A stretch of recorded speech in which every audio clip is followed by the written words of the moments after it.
नमस्कार, मैं मनीष कुमार वर्मा। इस न्यूज में आप लोग को सुनाएंगे कि किस प्रकार से अमित शाह ने बंगाल जाकर घुसपैठियों पर ममता बनर्जी को खूब ललकारा। आइए चलते हैं बंगाल, वह स्पीच सुनते हैं माननीय गृह मंत्री अमित शाह जी का। सुनिए खबर। विधानसभा के चुनाव होने जा रहे हैं। भय, भ्रष्टाचार, कुशासन और घुसपैठ की जगह विरासत, विकास और गरीब कल्याण की एक मजबूत सरकार बनाने का बंगाल की जनता का संकल्प बंगाल में जहां पर भी जाते हैं वहां दिखाई पड़ता है। तृणमूल कांग्रेस के 15 साल के शासन में भय, भ्रष्टाचार और कुशासन और विशेषकर घुसपैठ से बंगाल की जनता चिंतित भी है, भयभीत भी है और आशंकित भी है। हम भारतीय जनता पार्टी के सभी कार्यकर्ता बंगाल की जनता को आश्वासन भी देना चाहते हैं और वादा भी करना चाहते हैं कि मोदी जी के नेतृत्व में बंगाल में भारतीय जनता पार्टी की सरकार बनने के साथ ही यहाँ की विरासत को हम पुनर्जीवित करेंगे। विकास की गंगा फिर से बड़ी तेज गति से बहेगी और गरीब कल्याण जो बंगाल का आज बहुत महत्वपूर्ण मुद्दा बना है, देश भर में जहां-जहां एनडीए सरकार है, भाजपा सरकारें हैं, हमने गरीब कल्याण को प्राथमिकता दी है। यहाँ पर भी गरीब कल्याण को प्राथमिकता दी जाएगी और इस सब के साथ साथ एक ऐसी मजबूत राष्ट्रीय ग्रिड बनाएंगे जो बंगाल से घुसपैठ को समाप्त करे। इंसान छोड़ दीजिए, परिंदा भी पैर नहीं मार पाए, इस प्रकार की एक मजबूत ग्रिड की रचना हम करेंगे और न केवल घुसपैठ रोकेंगे, सारे घुसपैठियों को चुन कर भारत के बाहर निकालने का काम भी भारतीय जनता पार्टी की बंगाल सरकार करेगी। आज ममता बनर्जी के नेतृत्व में भ्रष्टाचार के कारण पूरे बंगाल का विकास एक प्रकार से थम गया है।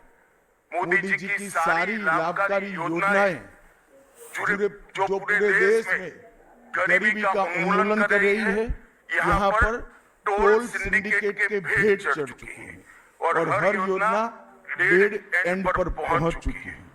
14 सालों से भय और भ्रष्टाचार ये बंगाल का पहचान बना हुआ है।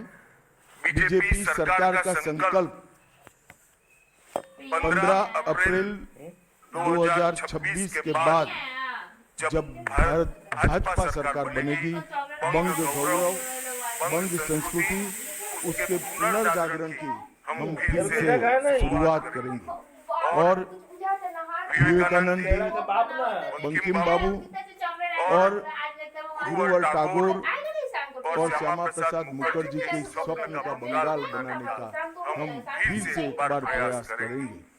और आज मैं फिर से एक बार कहना चाहता हूँ, भारतीय जनता पार्टी के लिए ये बंग भूमि बहुत पवित्र और बहुत मायने रखने वाली है, क्योंकि हमारी स्थापना, भारतीय जनता पार्टी की स्थापना, भारतीय जनसंघ की स्थापना यही बंग भूमि के बड़े नेता श्यामा प्रसाद मुखर्जी ने की। भारतीय जनता पार्टी की स्थापना से स्वामी विवेकानंद और बंकिम चंद्र चट्टोपाध्याय, इनका अनुकरण भारतीय जनता पार्टी ने अपने सभी सिद्धांतों के अंदर किया है। मित्रों, आज जब मैं कह रहा हूं कि इस बार 26 के बंगाल के विधानसभा चुनाव में बंगाल में हमारी सरकार बनेगी, इसका मजबूत आधार भी भारतीय जनता पार्टी के पास है। मैं आपको 2014 से 2024 तक के चुनाव के यात्रा के परिणामों को बताना चाहता हूं।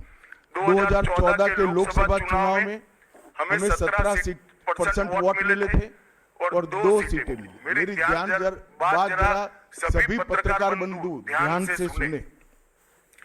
2014 के चुनाव में हमें 17% वोट और 2 सीट मिले थे। 2016 के विधानसभा चुनाव में हमें 10% वोट मिले और विधानसभा की केवल 3 सीटें मिली।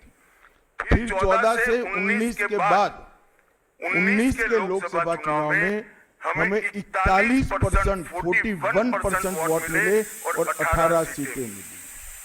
और 21 के विधानसभा चुनाव में हमें 38 वोट मिले और 77 सीटें मिली। ये बहुत बड़ा अंतर है।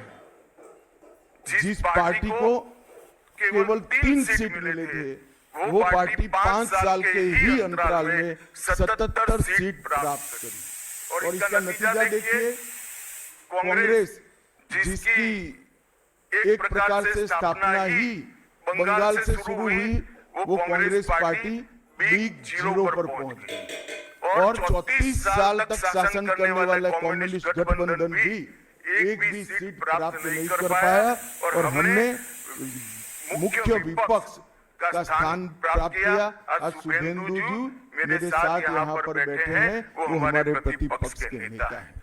24 के चुनाव में भी हमने 39% वोट प्राप्त किया, 12% सीट प्राप्त 12 सीटें प्राप्त की।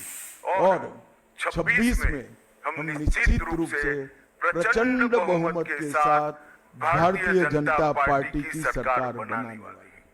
मित्रों, ये 24 से अब तक का समय भारतीय जनता पार्टी के लिए बहुत शुभांकर सिद्ध हुआ है। 24 में तीसरी बार, लगातार तीसरी बार नरेंद्र मोदी जी इस देश के प्रधानमंत्री बने। उसके बाद महाराष्ट्र में, हरियाणा में, दिल्ली में और अब बिहार में भारतीय जनता पार्टी की सरकारें बनी हैं। 24 के चुनाव में उड़ीसा और आंध्र प्रदेश में भी पूर्ण बहुमत की भाजपा की और एनडीए की सरकार बनी है। मुझे पूरा भरोसा है कि 2026 में बंगाल में 2/3 बहुमत के साथ भारतीय जनता पार्टी की सरकार बनेगी। ये बंगाल की जनता तय कर बैठी है। मित्रों, जहां पर भी बंगाल में जाते हैं, पूरे बंगाल की जनता घुसपैठियों से त्रस्त है। क्या कोई राज्य सरकार ऐसी हो सकती है जो घुसपैठियों की पनाहगाह अपने राज्य को बना दे? राष्ट्रीय सुरक्षा पर एक कितना बड़ा खतरा है, इसका जवाब बंगाल की मुख्यमंत्री ने बंगाल के चुनाव में दे। घुसपैठ रोकने के लिए उनके पास क्या योजना है? आर्टिकल 370 हटता है, वो विरोध करती है। सीए लाकर बंगाल के शरणार्थियों को नागरिकता देने का हम कार्यक्रम करते हैं, वो विरोध करती हैं। और वो ठीकरा फोड़ते हैं कि बीएसएफ है, वो रोक नहीं रही है।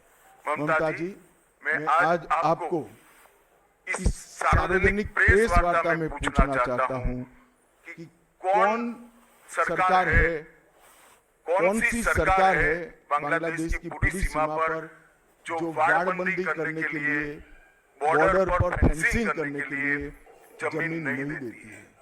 अगर आप जवाब न दे पाए तो मैं ही देता हूं, आपकी ही सरकार है जो जमीन नहीं देती है, जिसके कारण फेंसिंग का काम समाप्त नहीं होता है। फिर भी भौगोलिक रूप से कठिन सीमा पर से कोई घुस कर आता है तो कहां जाता है? सबसे पहले बंगाल के गांव में जाता है। आपका पटवारी क्या कर रहा है? आपका थाना क्या कर रहा है? क्यों इसको अरेस्ट नहीं किया जाता? क्यों उस पर केस दर्ज नहीं होता? क्यों इसको वापस भेजा नहीं जाता? जवाब है क्या आपके पास? क्या बंगाल की मुख्यमंत्री जवाब दे सकती है कि असम में घुसपैठ क्यों बंद हो गई?